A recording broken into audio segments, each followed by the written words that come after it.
Studio में तैयार है वरुण दुबे एसआईपी स्टॉक के साथ। Varun, good morning.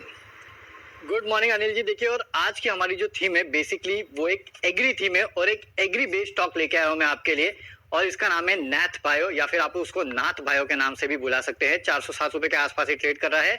और देखिए, देश की दिग्गज सीड के कारोबार में काम करने वाली कंपनी, और आपको ये बता दूं कि एशिया की पहली कंपनी है जिसको ISO 9001 सर्टिफिकेट मिला था सीड कारोबार में। तो कहीं ना कहीं एक बहुत पुरानी कंपनी और एक बहुत दिग्गज कंपनी है जिसके बारे में बात कर रहा हूं। इसके रेवेन्यू मिक्स अगर आप देखेंगे तो कॉटन सीड से या फिर पैडी से इसका 67% रेवेन्यूज आता है, सीरियल से 17%, वेजिटेबल से 5% और प्लांट न्यूट्रिशन सेगमेंट जो है उससे 9% के आसपास का सेगमेंट आता है। इस कंपनी को सबसे बड़ा फायदा होने वाला है प्रोडक्ट लॉन्च से।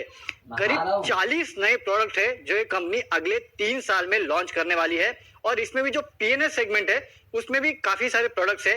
एक तो इनका विन करके प्रोडक्ट है जो इन्होंने हाल ही में लॉन्च किया था, जो काफी सक्सेसफुल रहा भी है। और जो पीएनएस सेगमेंट है ना, ये इस कंपनी के लिए काफी बड़ा ग्रोथ ड्राइवर भी रहने वाला है। 9 मंथ्स FY21 में अगर आप देखेंगे तो 63% के आसपास की ग्रोथ इस सेगमेंट में देखने मिली थी, और यहाँ मार्जिन जो है वो काफी ज्यादा है। आने वाले 3 सालों में इस सेगमेंट में साल दो साल 30% के आसपास की ग्रोथ होगी।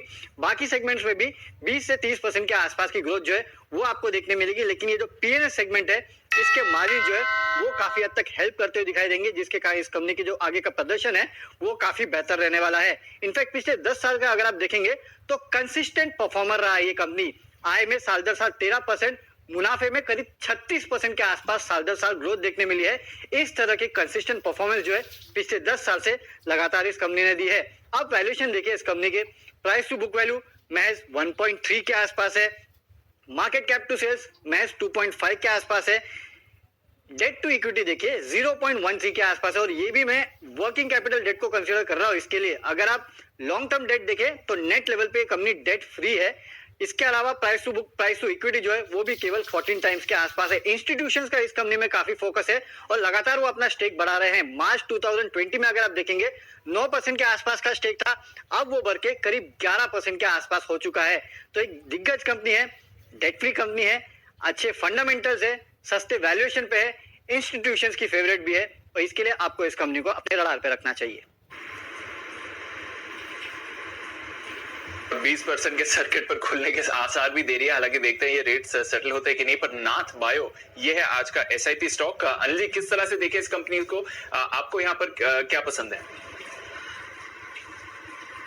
दीप, कंपनी की ग्रोथ जो अब तक हुई है वो पसंद है, और कंपनी की ग्रोथ जो आगे होने वाली है वो पसंद है। तो यानी पास्ट पसंद है, प्रेजेंट पसंद है, फ्यूचर पर पूरा भरोसा है। कैसे? आप देखिए 20 से 30% की ग्रोथ का आउटलुक अगले 3 सालों के लिए मानकर चले। ये कंपनी ऐसी है जिसमें पिछले 10 सालों में प्रॉफिट का जो CAGR है, सालाना जो प्रॉफिट है ना, 30% से ज्यादा बढ़कर आया है, 36% का। 36% हर साल प्रॉफिट बढ़ना मजाक नहीं है, ये बहुत बड़ी ग्रोथ है। रेवेन्यू की ग्रोथ 12-13% के आसपास बनी है 10 सालों में, 10 से 12% की, लेकिन प्रॉफिट की ग्रोथ 36% आना है। इसका मतलब ये कि कंपनी की प्रॉफिटेबिलिटी पर कितनी स्ट्रॉन्ग पकड़ है, और साल दर साल 10 साल तक 36% मुनाफा बढ़ाना बहुत बड़ी चीज है, आसान काम नहीं है। 40 नए प्रोडक्ट अगले 3 साल में लॉन्च होने वाले हैं। इसके अलावा जो कुछ और इनकी जो गहरी पकड़ है उसका फायदा इन्हें मिलेगा ही। तो मेरा ये समझना है कि अगले 3 साल के लिए भी ग्रोथ आउटलुक बहुत ही बढ़िया है, और जो कुछ नए प्रोडक्ट्स आएंगे वो ग्रोथ में और ज्यादा कंट्रीब्यूट करेंगे, और उसी वजह से आपके लिए बढ़िया मौका बनता है। FIs इंस्टीट्यूशंस लगातार अपनी होल्डिंग यहाँ पर बढ़ा भी रहे हैं, 11% के आसपास इंस्टीट्यूशन की होल्डिंग हो चुकी है। दूसरी चीज जो है दीप, अगर आप इतनी ग्रोथ के बाद अगर कोई स्टॉक खरीदते हैं तो फिर वो वैल्यूएशन आपके लिए आकर्षक होना जरूरी है। लगभग कर्ज मुक्त कंपनी है, डेट इक्विटी रेशियो 0.18 के पास है, आसपास है। प्राइस टू बुक अगर आप देखें तो बुक वैल्यू के आसपास ही 1.3 के आसपास ट्रेड कर रहा था, यानी कि कोई महंगा है नहीं। मेरी उम्मीद है कि वित्त वर्ष 2022 में 33 रुपए के आसपास की EPS कर सकती है कंपनी। वित्त वर्ष 2023 में 43 रुपए के आसपास की EPS कर सकती है कंपनी। तो अगले साल की अर्निंग पर आप देखेंगे तो मुश्किल से 11-12 के मल्टीपल पर स्टॉक है। 23 की अर्निंग पे देखेंगे तो और भी सस्ता, 10 से भी नीचे का मल्टीपल है। तो अभी भी यहाँ से और अपसाइड की अच्छी गुंजाइश है। इस लिहाज से मैं आपको 3 अलग अलग टारगेट दे रहा हूं। एकदम शॉर्ट टर्म टारगेट के तौर पर आप देख रहे हैं तो 500 रुपए के टारगेट के साथ आपको स्टॉक में खरीदारी करनी चाहिए।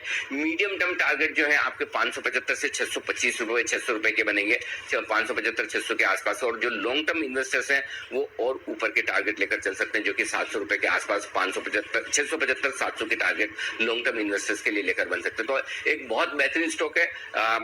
एग्रीकल्चर स्टॉक और एग्रीकल्चर से जुड़े हुए सारे स्टॉक्स वैसे भी मॉनसून सीजन में फोकस में रहते हैं, मॉनसून आने की तैयारी में है ही। और ऐसे में आपके लिए बाजार में अगर किसी तरह का कोई करेक्शन आता है तो धीमे धीमे इस स्टॉक को आपको अपने पोर्टफोलियो में जरूर रखना चाहिए। एग्रीकल्चर प्ले के लिहाज से, रूरल प्ले के लिहाज से एक बहुत ही बेहतरीन पिक है जिस पर आपको भरोसा करना चाहिए। तो ये है नाथ बायो आज का एसआईपी स्टॉक। आइए इसी स्टॉक पर एक बार तकनीकी तौर पर राय ले ली जाए। सुमित जी चार्ट देखिए, बताइए लेवल्स।